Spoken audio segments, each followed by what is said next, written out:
The Edge by Roland Smith, Chapter 6, Base Camp, Part 2. I wanted to tell her that mountains are not God-forsaken places. They are where humans go to find God, which is kind of the whole point of humans climbing mountains. But, of course, I didn't.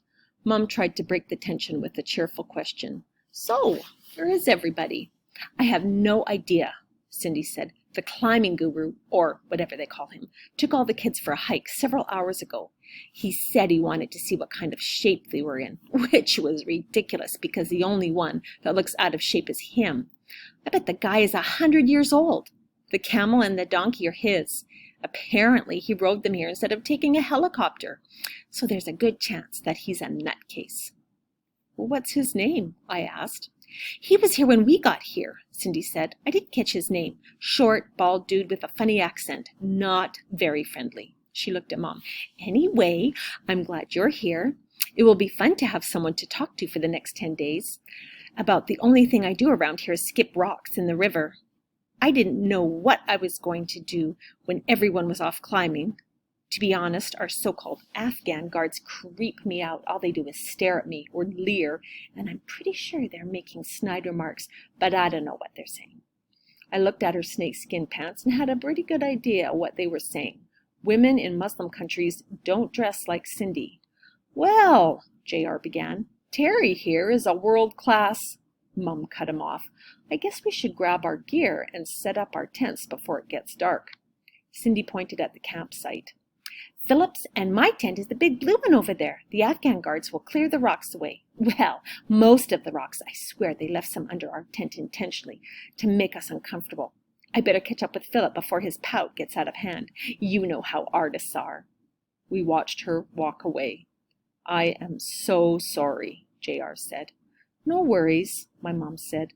This made me smile because no worries is one of my dad's favorite sayings. Usually when there is nothing but worries, like right then. I wondered if Josh had picked the phrase up from her when they were together, or if she had picked it up from him. What's so funny? Mom asked. Nothing. Guess we better set up our tents. She looked up at the other tents. I'm setting mine up as far away from the artist and his PA as I can get. I'm completely with you on that. There were 2 large duffels with our names on them. I offered to take Mom's. You're my son, not my Sherpa. She shouldered her bag, and after a short search and a little mom-son debate, a.k.a. argument, we found a semi-flat spot to pitch our tents, closer to the river and about 50 feet from the other tents. The 2 Afghans in camp carried assault rifles slung over their shoulders. It was hard to say how old they were because both of them had clearly been baked by the sun and dried by the wind for decades. They gave Mom a small bow and shook my hand, Abdullah and Elam. Unlike Philip's, their hands were as hard as obsidian. Abdullah had a black, scraggly beard. Elam had a red beard, which had obviously been dyed. I remembered reading that village elders dyed their beards red. I wondered what village they were from. The closest village I'd seen was at least 100 miles away, a 3 or 4 day walk. Both men were wearing traditional Pashtun clothing, leather sandals, baggy linen pants, kurtas, which were long shirts that hung almost to the knee, and turban caps. They squatted down and watched us unpack the duffels. Our domed tents, one green, one red, popped into place with a single jerk of the main support pole. Mom laughed in delight. We didn't have these when I was climbing. We still have to pound in the tent pegs the old-fashioned way. I used an ice axe to set the pegs. With that taken care of, it was climbing gear time. As promised, the gear was the best that Plank's considerable money could buy. And there was plenty of it. The duffels were stuffed with everything anyone would ever need to climb any mountain in the world, including a portaledge, which I had only seen in photographs. A portaledge is essentially a tent that hangs on a cliff. If you get stuck by bad weather or the dark, you attach the ledge to the wall and sleep, or rest, hanging there. I pulled it out of the carrying bag and asked Mom if she had ever used one. In my youth, but it wasn't nearly as fancy as this. Your dad and I got stuck on walls several times when we first started climbing, before we learned how to speed climb. We invented our own portaledge, but it was more like a sling than a tent. We once spent 40 hours in one of our contraptions, after which we were barely able to move.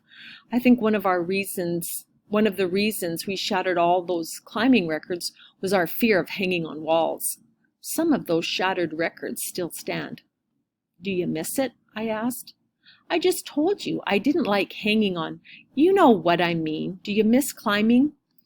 She looked at me a moment. Sometimes. But what I do now, raising the twins and you, is so much more important.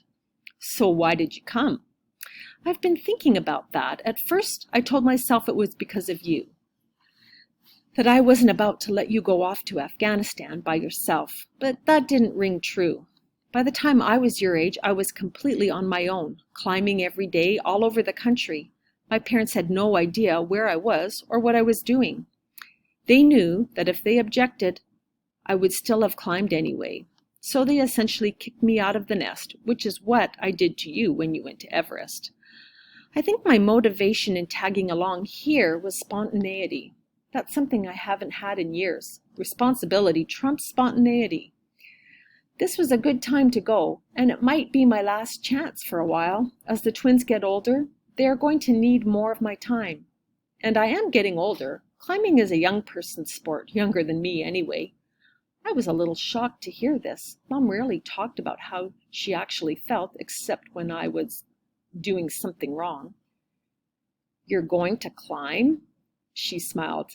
I have all this cool gear. Why wouldn't I climb? I mean, I wouldn't be climbing officially with you for the documentary, but I'm sure there are some pitches an old lady like me might be able to struggle up. And I know what you're thinking. Mom hasn't climbed in years. She isn't in climbing shape, blah, blah, blah. That was exactly what I was thinking. But for your information, I've been hitting the climbing gym almost every day for the past 6 months, while you were at school or while you were sleeping in. I'm in pretty good shape. I don't think you'll be embarrassed. More like inhibited, I said. Liar, but thanks. Before I came along, Mom was considered one of the best climbers in the world. There were many who said she was a better climber than my dad, although I doubted Josh would have agreed, or if he did agree, ever admit it to anyone. Climbers are competitive. We can't help ourselves. Now that she mentioned it, I saw that she did look leaner and more cut than she was a few months earlier, which went to show that I didn't pay much attention to how she looked. I wondered if all kids did this. If she were a friend of mine and not my mom, would I have noticed and said anything? Want to go for a hike? I asked. See if we can find the others and the climb master? Maybe we should take some gear just in case we see something we want to climb. I like how you think. We stuffed small packs with rope, carabiners, quick draws, harnesses, chalk, ballet gloves, flashlights, knives, helmets, tricams, camming devices, hexes, nuts, not the kind you eat, water, and energy bars. Gotta love gear.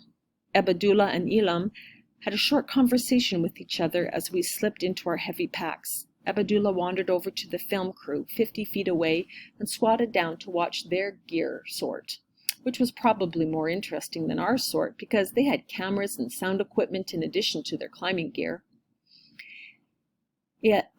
Elam said something to me in what I guessed was Pashtun. I think he's offering to lead us to the others, Mom said. Trying to keep up with Elam was like trying to keep up with someone riding a dirt bike. He moved upriver over those loose rocks or scree effortlessly, with his hands locked behind his back, like he was floating instead of walking.